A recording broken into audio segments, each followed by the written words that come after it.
The next subject is called basic laws, and it's good to study the basics. And I call these basics primarily because they come from the Bible. Now, I'm not a theologian or a minister, and that'll be apparent. But Mr. Shelf taught me that the Bible was a good textbook for ideas and stories and success equations, how to live the better life. I found out that was true. He also taught me that the Bible is as practical as it is spiritual, and I found out that's true. If you look at your bank account and your income and you're not happy, there's several places in the Bible to check to see what the heck wrong, so you can make the change. And we're going to cover some of those tonight, called basics. The next subject is my favorite, setting goals. Mr. Shelf taught me how to set goals. What a favor that was. One morning at breakfast, shortly after I met him, he said, "Jim, let me see your current list of goals, and let's go over them and talk about them." He said, "Maybe that's the best way I can help you get a better direction started." And I said, "I don't have a list." He said, "Well, is it out in the car or home somewhere?" I said, "No, sir. I don't have a list anywhere." He said, "Well, young man, that's where we got to start." He said, "I can tell you right now, if you don't have a list of your goals with you," he said, "I can guess your bank balance within a few $100s, which he did. And that got my attention. I said, "You mean my bank balance would change if I had a list of goals?" He said, "Drastically." That day, I became a willing student how to set goals. And sure enough, learning how to set goals changed my life. And I often wondered why no one had ever taught me how to set goals up until age 25. I went to high school, but if they offered it, I missed it. I went to college for a year, never heard it. I worked for Sears. Really. And to my knowledge, Sears never taught it. Right? How to set goals. So here I am, age 25, married, my family's starting, I've been to college, I'm working, and I still don't know how to set goals. But fortunately, when I was 25, I met the man who taught me how, and it revolutionized my whole life. Economically, socially, personally, it's incredible. So I want to share with you tonight what Mr. Shove shared with me, how to set goals. It can be a life changer. Okay, the next subject is the negative part of the seminar. Life is part negative, so we got to talk about the negative. And this subject is called diseases of attitude. Diseases of attitude. There's a lot of things that can wreck your chances to do well. We live in a rather dangerous world, so you got to be not only wise, you got to be careful. Now, attitude diseases are just as bad as physical diseases, right? High blood pressure, heart trouble. I mean, a lot of things lace your chances to do well. So you've got to be careful. And attitude diseases are deadly. I mean, they'll destroy all the good things you start. Okay?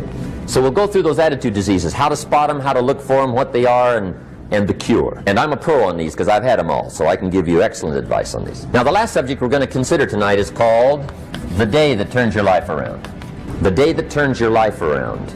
And under this subject, we're going to talk about the emotions that can change your life. Human beings are emotional creatures, and emotions are powerful for life change. Now, of course, emotions are so powerful they can go either way on you. Emotions can either build or destroy, so you really have to employ emotions properly. We call civilization the intelligent management of human emotions. If you can intelligently apply your emotions in the right direction, no telling what can happen. Could turn your life around one day would be sufficient. So we'll talk about those. Okay. Now, that's a lot to cover in one evening, but we'll keep at it here and see if we can't get it all done. I'd like to have you now jot down the theme of the seminar. Every seminar should have a theme, I guess. We've got one.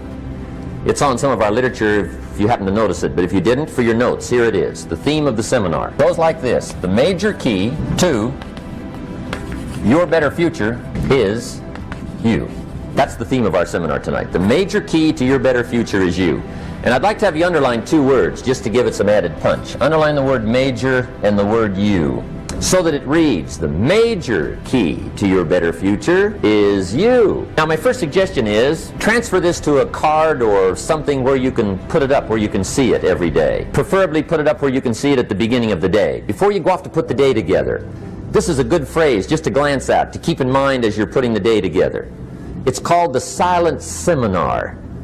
If you'll just let this talk to you during the day, I found it to be tremendously helpful. The major key to your better future is you. For a big share of my life now, I didn't have this one quite figured out. Among a lot of things I didn't have quite figured out. Many things used to puzzle me back in those early days.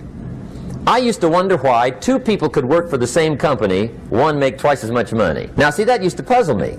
And maybe they were the same age, graduated from the same school, live in the same community, work for the same company, with the same products and the same services. They've got the same traffic, the same problems, and one makes $1,000 a month, the other one makes $2,000 a month. Now, that was my puzzling question. Why would this long list be the same and the money twice as much? I asked, what's the difference between $1,000 a month and $2,000 a month? Well, back then, with my faulty thinking, I'm trying to reason it out. I thought, well, maybe time makes some of the difference, right? Some people do better because they have more time. I used to say, Harold ought to be able to do well. He's got a lot of time. If I had all of Harold's time, I could do well. Now, that's got to be dumb, right? Number one, you can't get somebody else's time. A guy says to me one time, he says, you know, if I had some extra time, I could make some extra money. I said, then forget it. There isn't any extra time. Hey, when the clock strikes 12 midnight, that about wraps it up, right? I mean, you can look around the gongs there for a little more, but it's over. You say to the guy, what are you doing? He says, I'm looking for extra time. See, they'll come and take you away, right? There isn't any more time. Now, if you can't get more time, which you can't, what could you get more of that would make a difference in economic results? And here's the key word. Make it a part of your notes. We're going to consider it tonight. The word is value.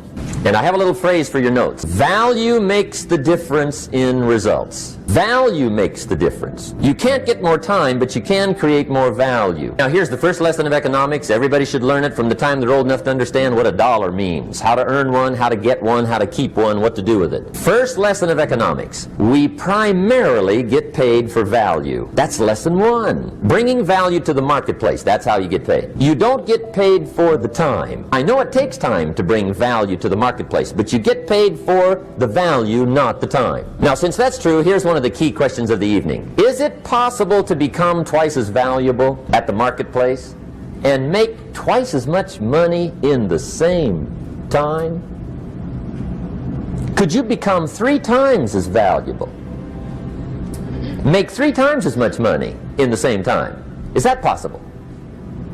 The answer is yes, if. And it's always if, right? How many of you that life just wore you out? That you didn't expect that? You thought you'd go to school, get good grades, get a job, and you came out here and you'd be able to get a job and live happily ever after, and you say, they lied. Yes, they did. They never told me, you know that song said, Mama told me there'll be days like this. They didn't even tell us that. Isn't that something about life is challenging? I mean, it's some stuff you get out here, you didn't read it in a book nowhere. Didn't nobody warn you that it was going to come down on you like this. That's called life. There are all kind of challenges like that. So what's the next piece is that you accept yourself, then you accept the fear as a fact and not a force. See, when you accept yourself and you accept fear as a fact, that means that it's something that happens. It's something that you're going to experience, but it is not a force to hold you back. It doesn't have any special power other than that you give it. So you accept the fact that you are afraid, and then you move on anyhow. You move on past it, and you do whatever you've got to do. I was at a big motivational rally for a gentleman by the name of Dexter Yeager down in the Carolinas. I was standing backstage, and I had to go out. I was the last speaker on the program. It's the first time I'd been in a stadium of this size, over 10,000 people. You couldn't see the people because the lights are just blaring in your eyes, called Free Enterprise Day. I was afraid. My heart was beating fast. I was just pacing back and forth. And Dexter said, are you all right? I said, yeah. So I said, wait a minute, just calm down. Calm yourself. Hold a minute. It's all right, Les. It's all right. All right. Just be as scared as you can be. See, that's why I say embrace that fear. Just try and see how scared you can really get. And start breathing deep. So the guy came back, he said, are you about to die or something? I said, no, I'm fine. But after I started embracing it and trying to make myself as afraid as I can get and imagine what's the worst thing that I can go out there and do, my mind go blank and I faint on stage, that's the longest they gave me my check. But once I started laughing at myself, I started talking to myself. I said, you know you scared today? And I said, I just calmed myself down. And I went out there and I cooked. And that's what you got to do. I had another experience where I was at a major corporation, and it was one of my first major presentations I was going to do for this corporation. And I had 4 other presenters that had large firms. And one of the things that you've got to do is you've got to watch your inner conversation and discipline your thinking and your imagination, because if you don't, your mind will take you on a wild trip. So my mind said, hey, Les. I said, what? These guys are going to wipe you out. You can't compete with them. because I heard these guys sitting over across from me, and they were talking about all that they had going for them. And so I started doubting myself, and I became afraid, and I was thinking, well, maybe I shouldn't go in there. And so I knew then, and this is what I suggest to you, sometimes you got to talk to yourself. Talking to yourself, you know, could be a good exercise. It might be the only intelligent conversation you ever get. So I got up and I went to the bathroom. I started talking to myself and said, Les Brown, let me tell you something. What do you care about these guys and their firms and all their money? You got 6 children you've got to feed. You got a mama you've got to take care of home. You ain't got nothing to lose. I went in that room and looked at those people. I said, don't you do nothing till you hear from me. And I got that contract too. So when you have your lower self talking to you, telling you what you can't do, part of what you've got to do is be your own motivator. And you can't talk casually to yourself. You can't stand around and say, now, you must calm down now. No, that subconscious mind won't hear that. You've got to have a good conversation to yourself. Hey, and answer yourself too. Don't pay these people any attention. You answer yourself, hey, what you gonna do? I'm going there and get off. All right, very good. Go in there and take care of business. You've got to talk to yourself, and you build yourself up, and you'll feel your energy level coming up, and people will feel that around you. See, now, if you go through life being afraid, people can sense that. They can pick up that fear. So that's why you've got to stand up inside yourself. I'm reminded of the little boy that was on a bus, and some bigger fellows were picking at him, you know? And so he wanted to move from by them. They were thumping him on the head. And so he stood up just to get from by them, and they would push him back down. And he would stand up again. They push him back down. And he stood up again. They pushed him down, held him down. He said, you might hold me down, but I'm standing up inside myself. Listen to me. You got to make a decision. What's the decision?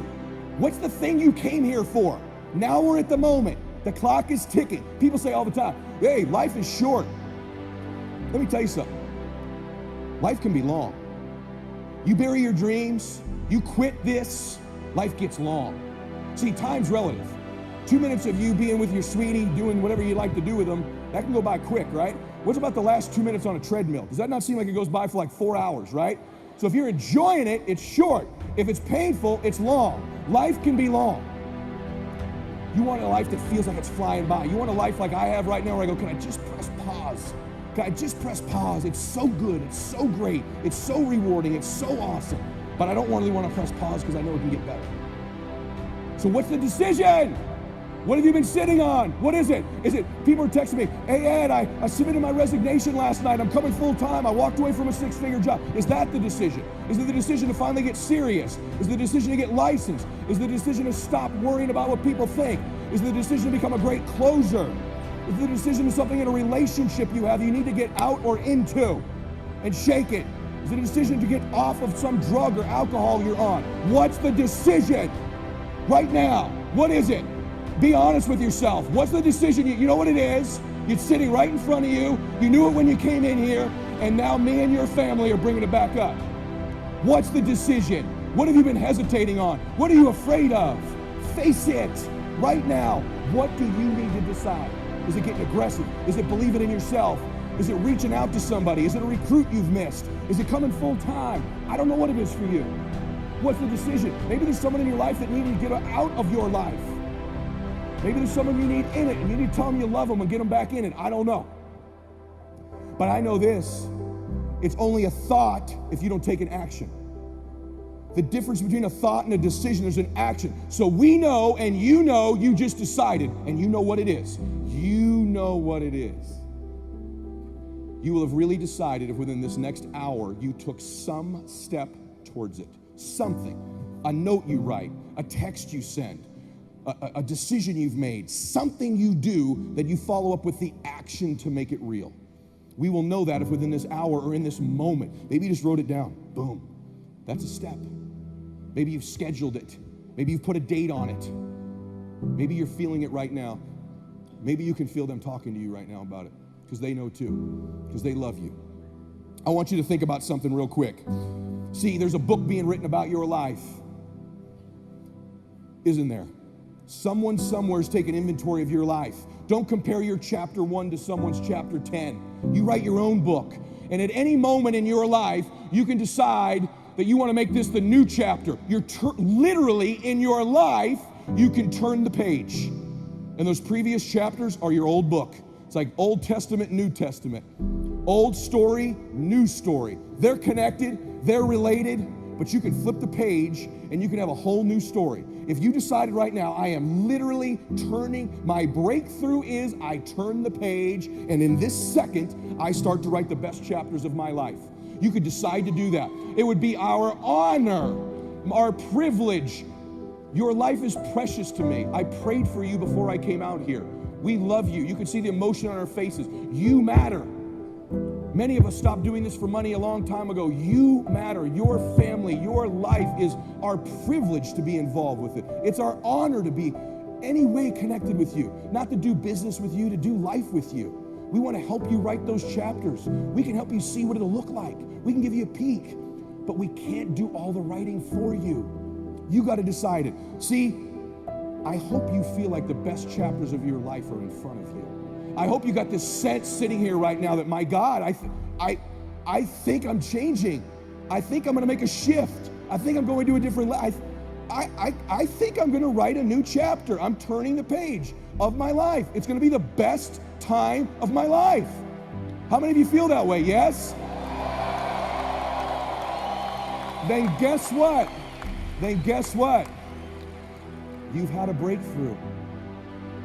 You had a breakthrough. That's why you came here, was to get to this second, this moment. Now, in that moment, listen close. Can you hear them?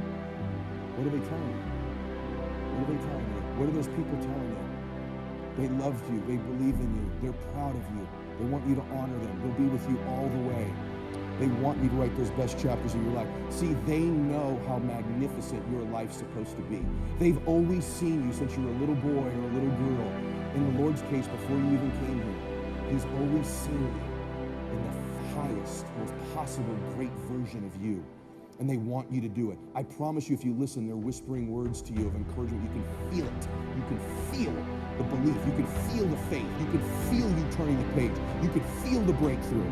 I hope that you feel that in your heart. I hope this experience this week has been life-altering for you. We love you.